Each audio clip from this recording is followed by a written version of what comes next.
தஞ்சை கல்லூரி மாணவ மாணவிகள் பாரம்பரிய உடை அணிந்து ஆட்டம் பாட்டத்துடன் சமத்துவ பொங்கல் பண்டிகையை கொண்டாடினர். தஞ்சை பாரத் மற்றும் அறிவியல் கலை கல்லூரிகள் பொங்கல் பண்டிகை பாரம்பரிய முறைப்படி உற்சாகமாக கொண்டாடப்பட்டது. மண்பானையில் பொங்கல் வைத்தும் பொங்கல் கருமை தோரணமாக கட்டியும் வண்ண கோலமிட்டு பொங்கல் பண்டிகையை மகிழ்ச்சியாக கொண்டாடினர். விழாவில் கரகாட்டம், ஒயிலாட்டம், குச்சிப்புடி, கும்மியடித்தல் உள்ளிட்ட பல்வேறு நிகழ்ச்சிகளும் நடைபெற்றன. சக மாணவர்களுடனும் கல்லூரியில் சமத்துவ பொங்கல் கொண்டாடுவது மிகவும் மகிழ்ச்சி அளிப்பதாக மாணவர்கள் தெரிவித்தனர். இங்கே எந்தவித இன பாகுபாடும் இல்லாமல் ஒற்றுமையாக சேர்ந்து பொங்கல் வைக்கின்ற நிகழ்ச்சி தான்.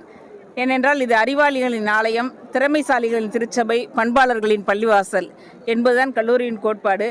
இந்த பொங்கலில் எல்லோரும் மகிழ்ச்சியாக, விவசாயம் பெருக, வேளாண்மை பெருக, நம்முடைய பொருளாதாரம் வளர்க என நம்பிக்கையோடு இந்த பொங்கலை நாங்கள் தொடங்குகின்றோம்.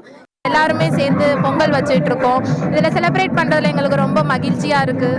மண்பானையில் வந்து பொங்கல் வச்சு எல்லாரும் சேர்ந்து நாங்கள் எல்லாருமே கல்ச்சர் செலிப்ரேட் பண்ணிகிட்டு இருக்கோம். ரொம்ப ஜாலியாக இருக்குது. எல்லாருமே கலர்ஃபுல்லாக அவங்கவுங்க ட்ரெடிஷ்னல் வியரில் ட்ரெஸ் போட்டுட்டு வந்து நல்லா ஒரு செலிப்ரேஷன் குட் லுக்காக போயிட்டு